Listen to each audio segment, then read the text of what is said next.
एक बुक की एग्जांपल है 11.9। अ बॉक्स ऑफ मैस 4 kg, ये बॉक्स है उसका मैस इतना है, placed on A wooden plank, एक लकड़ी के फट्टे के ऊपर रखा हुआ है, ऑफ लेंथ 1.5 मीटर, उसकी लेंथ इतनी है, on which lying on the ground the plank is lifted from one and along its length. फर्ज करें ये एक फट्टा है,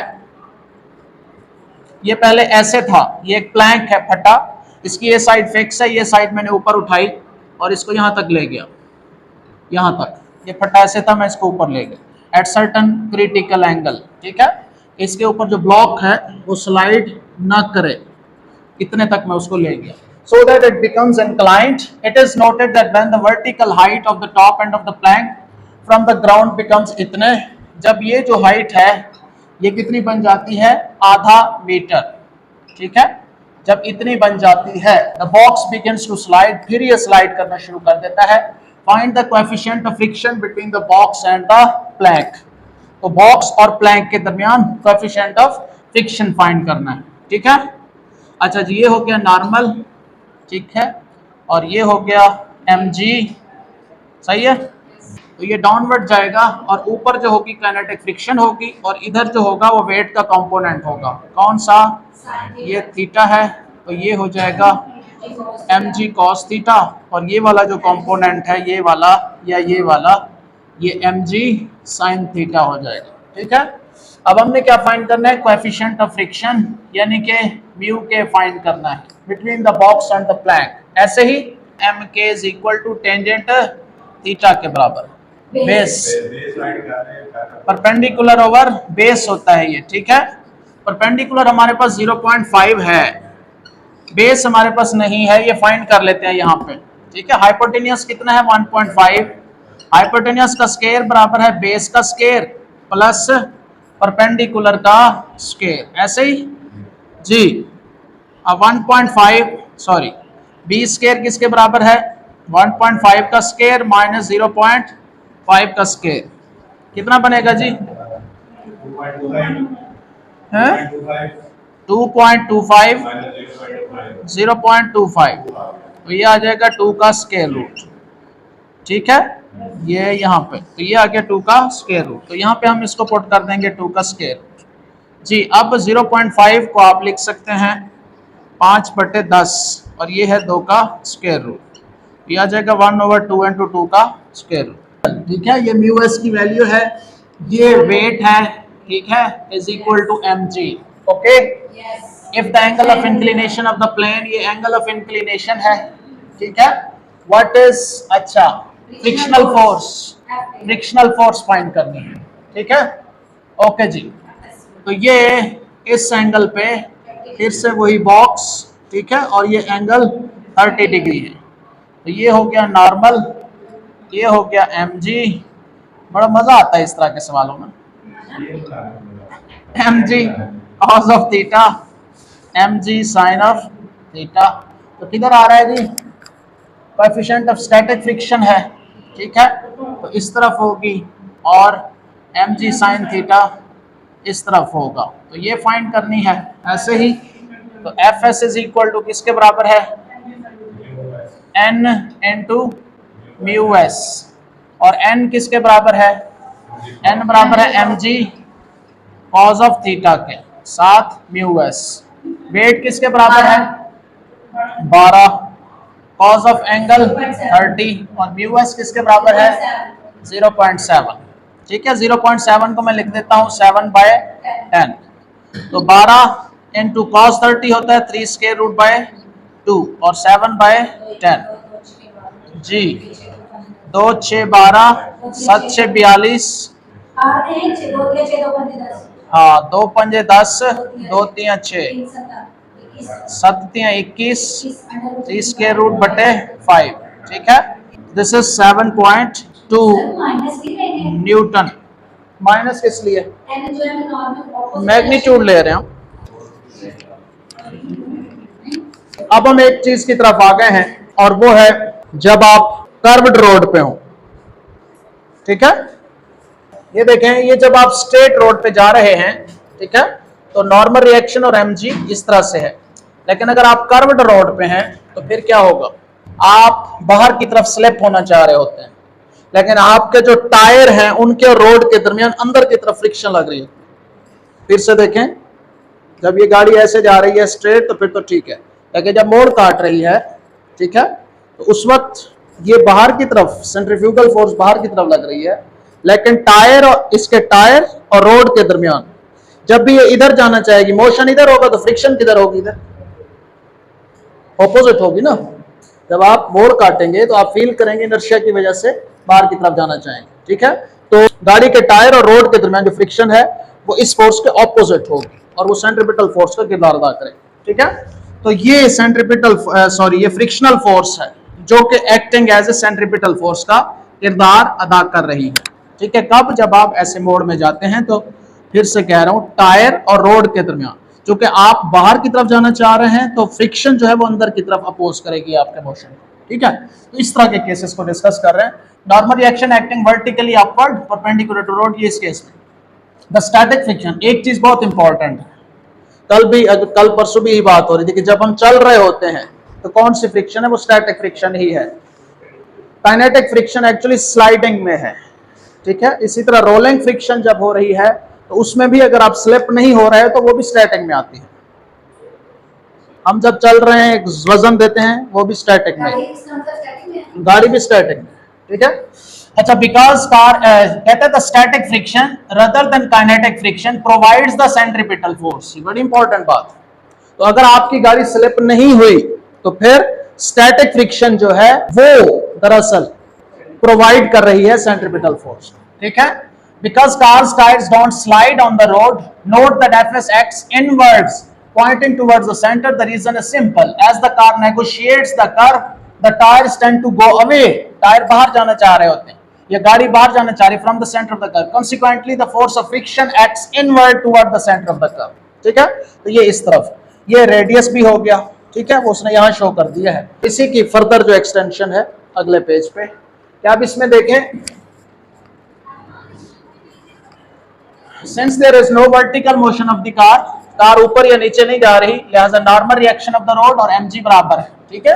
उस वाले केस में जब स्ट्रेट जा रही है, ठीक है, the centripetal force required by the car to go around the curve is mv square over r, and this is provided by the static friction between the tires and the road. तो ये बात ज़हन में रखें कि जो static friction है उसने सेंट्रीपिटल फोर्स प्रोवाइड की है, स्टैटिक फ्रिक्शन ने सेंट्रीपिटल फोर्स प्रोवाइड की है, और इसका मतलब Fs equal to mv square over r, ठीक है, ये बात ध्यान में। As the speed of the car increases, Fs required also increases, but Fs cannot exceed the maximum value. जाहिर है टायर और रोड के दरमियान एक खास वैल्यू है, उससे मजीद ज्यादा नहीं बढ़ सकती। तो अगर आप स्पीड बढ़ाएंगे, बाहर की तरफ फोर्स बढ़ेगी, अंदर की तरफ फ्रिक्शन, लेकिन फ्रिक्शन का एक लेवल है, उससे ज्यादा नहीं बढ़ सकती, ठीक है। तो वो लिमिट कितनी है उसके बाद फिर आप स्लिप कर जाएंगे, और जब स्लिप कर जाएंगे तो काइनेटिक फ्रिक्शन फिर लागू होगी, ठीक है। तो वो जो मैक्सिमम स्टैटिक फ्रिक्शन होगी, the static friction can have maximum, जिसको लिमिटिंग फ्रिक्शन भी कहते हैं, किसके बराबर है? म्यू एस इनटू नॉर्मल, ठीक है, और म्यू एस इनटू mg, तो ये मैक्सिमम वैल्यू है, सही है। अच्छा, here mu S is the coefficient of static friction. अब इन दोनों को हम जोड़ेंगे और मजीद हम वेलोसिटी की और बाकी की वैल्यूज निकालेंगे।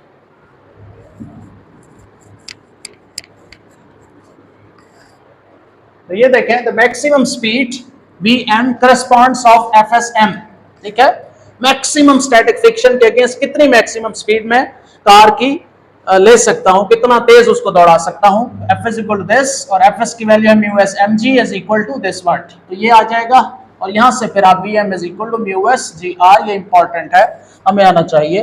तो जब भी आप किसी रोड पे हैं तो उसका coefficient of static friction g और रेडियस, उस कर्व का रेडियस, वो आपको मैक्सिमम स्पीड बताएगा, ठीक है, ये बहुत इंपॉर्टेंट। अच्छा जी, should the car exceed this speed, क्या इससे बढ़ सकती है? Sliding will begin and the car will no longer travel in a circle, तो फिर कार सर्कल में मूव नहीं कर सकेगी, वो स्लिप अवे हो जाएगी, ठीक है। ये बड़ी important, note that Vm is independent of the mass of the car but depends upon the coefficient of static friction and the radius of the curve. इन दो चीजों पे डिपेंड कर रही है। वजह क्या है?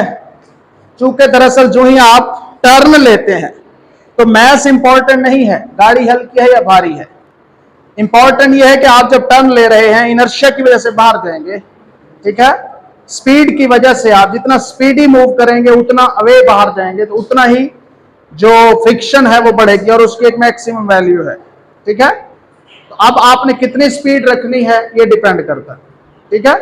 अब इसमें but depends upon the coefficient of static friction and the radius of the curve, जैसा कि फार्मूले के अंदर भी है। अब इसमें वैल्यू 1.2 है, R 150 है। फॉर एग्जांपल अगर स्टैटिक फ्रिक्शन इतनी है और रेडियस 150 मीटर है, यानी कि कर्व्ड रोड है कैसे, और उसका जो रेडियस है वो 150 मीटर है, तो आपको कितनी स्पीड रखनी चाहिए कि आप स्लिप अवे ना हो। तो इस फार्मूले में आप पुट करेंगे तो आप 42 मीटर पर सेकंड से ज्यादा नहीं जा सकते, और ये जो रफ्तारें लिखी होती हैं इसी तरह होती हैं। अच्छा जी, a car takes a circular turn of radius 20 metre. जी शान 20 मीटर का एक की हो जाता है नो यकदम में 20 मीटर रेडियस है, द स्पीड है इतनी, ठीक है। What is the least coefficient of friction? Least coefficient of friction between the tyres and the road that can prevent slide slipping, जो कि स्लिप होने से बचा सके। तो किसके बराबर था? Vm is equal to mu S G into R square root, ठीक है। तो म्यू एस किसके बराबर होगा? Vm square over G R. ऐसे ही Vm कितना है? 54 किलोमीटर्स मीटर पर आवर, 3600, जरा 54 बटे 3600 स्क्वायर है तो 2 दफा कर दिया है। ओह ठीक है, अच्छा इस तरह मजा आता है, कट जाते हैं ना ये। अच्छा जी, डिवाइड बाय जी को है इतना कर दें और आर की वैल्यू कितनी है? 20। अब करें इसको जी 540 का स्क्वायर। अच्छा 0 कट गया, 0 कट गया, 540 का स्क्वायर कितना? अच्छा ऐसे फिर है, ठीक है। 500 तो ये ऐसे करो ना, इसको इससे इसको इससे, ठीक है। 2 नहीं नहीं वो डबल बट्टे, वो डबल बट्टे का होता है। अच्छा 36 ज़रब 36 ज़रब 2 1.15, ठीक है। तो कोएफिशिएंट ऑफ स्टैटिक फ्रिक्शन की ये वैल्यू है। कहते हैं जी a bend on a level road has a radius of इतने मीटर्स, इसको क्या हो गया, इतने मीटर का रेडियस है। Find the maximum speed, maximum speed. अच्छा, find the maximum speed which can car turning this bend में हैव विदाउट स्किडिंग। स्किडिंग नहीं होनी चाहिए। The coefficient of static friction between the tyres and the road is इतने, coefficient of static friction इतना है जी, slip away, ठीक है। तो Vm किसके बराबर है जी? Mu S G R square root. Mu S कितना है? 0.8 यानी कि 8/10, जी की वैल्यू 10, ठीक है। आर कितना है? 20, तो ये से कट गया, 8 दूने 16। अब कितना आया? तकरीबन 12, तकरीबन है 12.6 आता है। ऐसे ही ये ले जी 12.6 है। अच्छा जी, बैंकिंग ऑफ रोड्स मेरे ख्याल में मैट्रिक में भी है, इसको देखें मुख्तसरन कि बाहर वाला जो एज है उसको हम रेज कर देते हैं, ठीक है। पीछे वाले बच्चे ऐसे होता है कि ये रोड है, ये ऐसे, ये रोड ऐसे जा रही है, ऐसे, तो ऐसे गाड़ी जा रही है, लेकिन अगर मोड़ आ गया है तो मोड़ना मुश्किल हो जाता है। इस वजह से ये जो सड़क है इसका बाहर वाली साइड उठा दी जाती है। कहीं पे भी आप मोटरवे पे जाएं तो वहां पे बाहर वाली साइड जब मोड़ आता है तो ये वाली साइड उठा दी जाती है, ठीक है, ताकि जो ही टायर गाड़ी फिसल के बाहर जाए तो फ्रिक्शन जो है उसको इनवर्ट सपोर्ट करे। इसको कहते हैं बैंकिंग ऑफ रोड, ठीक है। The process of raising, raise करना, द आउटर एज, बाहर वाला एज को उठा देना of a curved road, curved road पे above the level of the inner edge, inner edge के मुकाबले में इसका बैंकिंग ऑफ रोड्स, ठीक है। ये असल रोड ऐसे था लेकिन आगे चूंकि मोड़ आना था तो ये साइड उठा दी गई है। अब रोड यहाँ पे है, अब गाड़ी ऐसे जा रही है, ठीक है। कितने एंगल पे? थीटा पे। अब इसमें देखें कि ये हो गया नॉर्मल आर, ठीक है, और ये क्या हो गया? आर कॉस थीटा, ये वेट है, ठीक है, और ये क्या हो गया? Are sine theta. ओके, तो ये आर साइन थीटा जो ये प्रोवाइड कर रहा है सेंट्रीपिटल फोर्स का किरदार अदा कर रहा है, ठीक है। तो यहाँ पे भी उसने बताया है कुछ कि ये आर है, ये आर कॉस थीटा है, ये आर साइन थीटा है और ये वेट है। ठीक है। अच्छा इसमें देखें कि r cos थीटा, ये जो r cos थीटा है ये mg के बराबर है, ठीक है, इसको 1 कह दें, जबकि जो r sin थीटा है वो सेंट्रीपिटल फोर्स प्रोवाइड कर रही है mv स्क्वायर ओवर r के बराबर है, ठीक है। अब इन दोनों को डिवाइड करेंगे 2/1, डिवाइड करें 2/1, इसको ऊपर रखें उसको नीचे, तो r sin theta over r cos of theta is equal to, इसको ऊपर रखेंगे, ये उन बच्चों के लिए जो ज़ाहिर के पीछे बैठे और फ्रेश हैं, ये आ जाएगा r से कट जाएगा तो sine over tangent, sine over cos tangent theta, और टेंजेंट थीटा किसके बराबर है, v स्क्वायर ओवर gr, ठीक है, ये इसके बराबर। अब देखें ये अभी आ गया था formula, tangent theta is equal to v square over rg, या v निकालना है तो gr टेंजेंट थीटा का स्क्वायर रूट, ये आप मैकेनिक्स में भी पढ़ते हैं, ठीक है। अच्छा आपको एक बात कह रहा है इस सारे पैराग्राफ में, वो कहता है कि ये जो फार्मूला है इसमें हमने सरफेस और टायर्स के दरमियान जो कोएफिशिएंट ऑफ फ्रिक्शन है उसको हमने काउंट नहीं किया, ठीक है, और हमने कहा है कि स्लिप होने का कोई चांस नहीं है, ये उस केस में है। लेकिन अगर हम उसको भी काउंट करें कि रफ सरफेस हमारी रफ है और बहुत अच्छी है और रफनेस बढ़ा दी जाए, टायर अच्छे हों, जब भी हम गाड़ी लंबे रूट पे ले जाते हैं टायर देखते हैं, टायर की सरफेस रफ हो, उसके ऊपर प्रोजेक्शंस हो वो कील से जितने होंगे, हाँ, और रोड आप देखें मोटरवे बिल्कुल प्लेन नहीं होती, वो रफनेस है, ठीक है, तो वो क्या करती है उसको जमा के चलाती, तो जितना, तो अगर हम उस रफनेस को भी शामिल करें तो फिर कुछ चीजें इससे मुख्तलिफ होंगी। तो याद रखें जो फार्मूला है ये सरफेस, जो सरफेस की फ्रिक्शन है उसको इन्वॉल्व नहीं किया गया, स्मूथ के लिए, ठीक है। अगर उसको इन्वॉल्व किया जाए तो फिर ये देखिए जो ही गाड़ी मुड़ेगी, ठीक है, तो अब ये पहले r cos थीटा था और क्या था r sin थीटा, और ये r था, जब मुड़ेगी और फ्रिक्शन को भी आप काउंट करेंगे तो गाड़ी बाहर जाना चाहेगी और टायर और रोड के दरमियान जो फ्रिक्शन है वो इस तरफ होगी, ठीक है, सॉरी इस तरफ नहीं होगी, गाड़ी ऐसे होगी, देखिएगा जरा, गाड़ी ऐसे होगी तो टायर और उसके दरमियान फ्रिक्शन इस तरफ होगी, ये ऐसे, ठीक है। फिर से देखें, ये सड़क है, इसका बाहर वाला एज ऐसे कर दिया गया, तो गाड़ी भी टेढ़ी हो गई है ना, जब गाड़ी टेढ़ी होगी तो उसके टायर अब ऐसे नहीं घूमते हुए जा रहे, अब ऐसे हो गए, तो ऐसे, और रोड के दरमियान फ्रिक्शन अब ऐसे है, ठीक है, तो ये है फ्रिक्शन की डायरेक्शन, जो स्टैटिक फ्रिक्शन है। अगर जम के चल रहे हैं टायर तो स्टैटिक फ्रिक्शन इधर है। अब इसके कंपोनेंट्स बनाए, कितने बनेंगे, एक ये बनेगा एफ एस कॉस थीटा और एक ये बनेगा एफ एस साइन थीटा, किसके साथ हम ले रहे हैं, रोड की एक्चुअल सरफेस के साथ, ये एंगल थीटा ले, ठीक है। अच्छा अब इसमें, अब आप कंपोनेंट्स को देखें, अब जो कंपोनेंट्स हैं इधर बढ़ गए हैं, उधर भी बढ़ गए हैं, कैसे, इधर देखें पहले कौन सा था, सिर्फ r sin थीटा, अब एक और भी आ गया है f cos थीटा, ये r sin थीटा था, ये f cos थीटा, ठीक है। अच्छा इसके बाद इधर mg थी, अब f s sin थीटा भी है, ठीक है, फ्रिक्शन का कंपोनेंट भी है, ठीक है।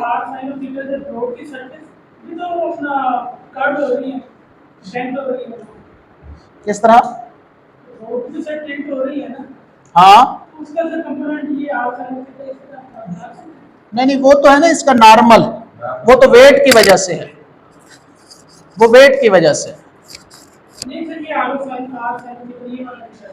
ये जो है ये है उस वेट की वजह से कंपोनेंट, जितना वेट होगा उतना नॉर्मल होगा, हाँ नॉर्मल का कंपोनेंट बना, ठीक है, तो नॉर्मल के कंपोनेंट बनाए हैं आर के, तो ये आर cos थीटा, ये आर sin थीटा, फ्रिक्शन इधर थी उसके कंपोनेंट्स बनाए हैं, ये एफ cos थीटा, ये एफ sin थीटा। अब बढ़ गए हैं, इधर भी दो कंपोनेंट हैं, इधर भी दो कंपोनेंट, अब फार्मूला को जिस तरह बनेगा कि ये जो आर cos थीटा है इसको ये बैलेंस कर रहे हैं, F sin theta minus mg, sorry R cos theta बराबर है, ये दोनों सेम डायरेक्शन में ऐड होंगे, ठीक है, तो एक ये आ गया। अब दूसरी तरफ क्या है, इस तरफ देखेंगे, ये दूसरा है, इसमें आप देखें आर cos थीटा बराबर इसके आ गया, वहीं से उसने R cos theta minus F sin theta equal to mg r is this, ये आ गया। अच्छा उसके बाद एफ एस की वैल्यू म्यू एस आर, उसने उसी को ही इस्तेमाल करके भी लेके आया है, म्यू एस आर, यहां पुट करेंगे आर आल्सो, अच्छा ये दूसरा है, ये दूसरा है, दूसरी इक्वेशन ये है, कैसे, उसमें देखें कि आर साइन थीटा प्लस यहाँ पे क्या था, एफ एस था, ये F S cos of theta. देखिएगा जरा बैक पे, ये देखें कौन सी है, ये आर साइन थीटा और एफ एस कॉस थीटा, ये दोनों सेंट्रीपिटल फोर्स दे रहे हैं, लिहाजा इन दोनों को ऐड करके बराबर पुट कर देंगे F C M V square over R के। ठीक है, तो आर साइन थीटा और एफ एस कॉस थीटा बराबर है सेंट्रीपिटल फोर्स, और एफ एस किसके बराबर होता है, म्यू एस आर। ठीक है, एक वो इक्वेशन थी, एक ये इक्वेशन है, आप दोनों को डिवाइड करें, you will get this particular formula, और ये फ्रिक्शन को इंक्लूड करते हुए है। हम जो लेते हैं ये वाला, ये स्पेशल केस, अगर स्टैटिक फ्रिक्शन 0 पुट कर दे फिर ये फार्मूला आता है। सर मैं ऊपर स्टक हो गई, उसने वहां पर एफएस की वैल्यू पुट की है, हाँ यूएस है, हाँ एन को ले लिया कॉमन, हाँ इसलिए आर को, हाँ जी, अब स्टेप में आर साइन थीटा कैसे कर दिया, कट गया है ना, डायरेक्टली डिवाइड करके काट कर दिया, चूंकि इस इक्वेशन पीछे वाली एक इक्वेशन ये है ना, इन दोनों को डिवाइड किया है, इन दोनों को, इसमें भी आर कॉमन है उसमें भी आर कॉमन है, वो कट जाएगा डिवाइड कर। लेकिन उसी क्वेश्चन आर सी है, कौन सी, ये पीछे बनाई थी अभी, नीचे वाली, ये अभी फौरन बनाई है, जब आप सो रहे थे उस वक्त हम ये बना रहे थे। अच्छा जी, अब ये देखें, एट व्हाट एंगल मस्ट, जी एंगल फाइंड करना है, ट्रैक में द बेंड ऑफ रेडियस इतने, उसका रेडियस इतना हो, bend at a speed of इतने किलोमीटर पर आवर, स्पीड इतनी हो, v is equal to G R tangent theta का स्क्वायर रूट। ठीक है, तो v square over G R किसके बराबर है, टेन ऑफ थीटा के बराबर, तो theta is equal to tan inverse v square over G R. ठीक है, तो टेन इनवर्स v की वैल्यू कितनी है, 36, मल्टीप्लाई 36 ज़रब 1000 1000 तकसीम में 3600 ज़रब 3600, ये पर आर के लिए है, g की वैल्यू 10 है और रेडियस कितना है 200। ठीक है, अब देखें जी इसमें जी A0 नल, ये 0 बात हो गई यार, ये 0, आपको बता करनी चाहिए, अच्छा जी, ये 0 इस 0 से, इस 0 इस 0 से। ठीक है, ये 0 इस 0 से और ये 0 इस 0 से। ठीक है, 36 एकम 36 ए 36 10 36 कितना बनया, टेंजेंट इनवर्स 1/10 दोने v, बस यही आंसर है। ये डिस्कस करने हैं, कोई मसला नहीं है, ऐसा सिंपल ही है, बस हमारे जहनों में होने चाहिए, ज़ाहिर है हम पढ़ाना होता है। तो सबसे पहला क्वेश्चन जल्दी जल्दी जवाब देना है, how much friction does a book lying on a table has,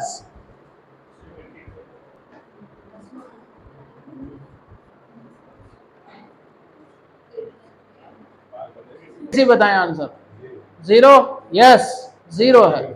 ठीक है देखें, जब ये यहाँ पे रखी हुई है, नॉर्मल अपवर्ड है, वेट डाउनवर्ड है, वो तो ठीक हो गया, लेकिन जब तक आप अप्लाई फोर्स नहीं लगाएंगे, फोर्स ऑफ फ्रिक्शन कैसे पैदा होगी।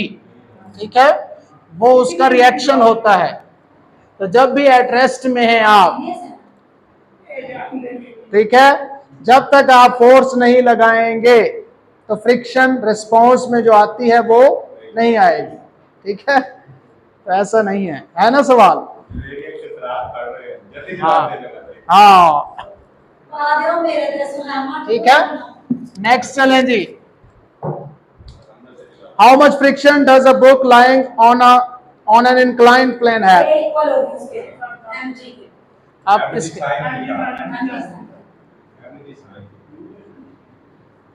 तो जब ये इंक्लाइंड प्लेन पे रखी हुई है तो अब इस पे फोर्स लग रही है, कितनी, डाउनवर्ड है mg, वो नहीं लग रही, उसका एक कंपोनेंट है नॉर्मल को बैलेंस कर रहा है, वो कौन सा है, mg cos थीटा, वो नहीं, जो दूसरा कंपोनेंट है ये वाला, ये वेट का कंपोनेंट, ये फोर्स के बराबर है, इतनी ही फ्रिक्शन उधर लग रही है।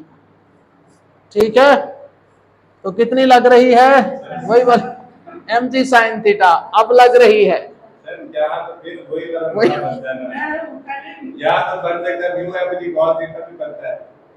नहीं वो रोला तो हम वहीं पे छोड़ा है हमने कि यहाँ पे है रोला, वो हम सोचेंगे, लेकिन इस वक्त क्वेश्चन ये है कि अगर हॉरिजॉन्टल सरफेस के ऊपर कोई बॉडी पड़ा है एट रेस्ट में, तो उस पर फोर्स फ्रिक्शनल फोर्स एक्ट नहीं कर रही, लेकिन अगर इंक्लाइंड प्लेन पे है तो फिर फ्रिक्शनल फोर्स उस पर एक्ट कर रही है। वेट का एक कंपोनेंट जो है जो उसको स्लाइड करने से रोके हुए है, ठीक है, वो कौन सा है, mg sin थीटा। इसके अगेंस्ट इसने तो स्लाइड करवाना है, इसने स्लाइड करवाना है, उसके रिएक्शन में स्टैटिक फ्रिक्शन प्रोड्यूस होगी। अच्छा जी, why are the wheels made circular, ये तो सिंपल है जी Shahan. Why are the wheels made circular, जी जवेरिया, सारा, सबा, व्हील सर्कुलर क्यों बनाए जाते हैं, कम किया जा सके, चूंकि जो रोलिंग फ्रिक्शन है, coefficient of rolling friction is less than coefficient of kinetic friction is less than static friction, ठीक है, इस वजह से। ओके जी, नेक्स्ट क्वेश्चन। कम है इस वजह से। हाँ जी, रोलिंग फ्रिक्शन कम है, इसीलिए हमने टायर यूज करते हैं ताकि मूव करते हुए आसानी हो, फ्रिक्शन कम हो। आगे चलें जी, जी सारा लिख रहे हैं।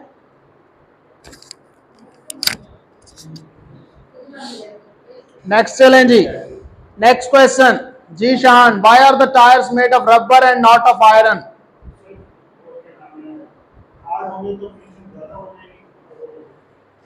हाँ जी, चूंकि जो आयरन और आयरन के दरमियान फ्रिक्शन है वो ज्यादा है, रबर और आयरन के दरमियान फ्रिक्शन कम है, ठीक है, आयरन और आयरन के दरमियान या आयरन और रोड के दरमियान फ्रिक्शन ज्यादा है, जबकि जो रबर है उसके और रोड के दरमियान फ्रिक्शन कम है। वजह क्या है कि वो कंप्रेस हो जाता है, ठीक है, कंप्रेस होने की वजह से फुल फ्लैज जो अट्रैक्शन है एटमों के दरमियान वो नहीं हो पाती, ठीक है। नेक्स्ट भाई, why automobile tyres have projections over their surface, पिछला आजम नहीं हुआ, करें आज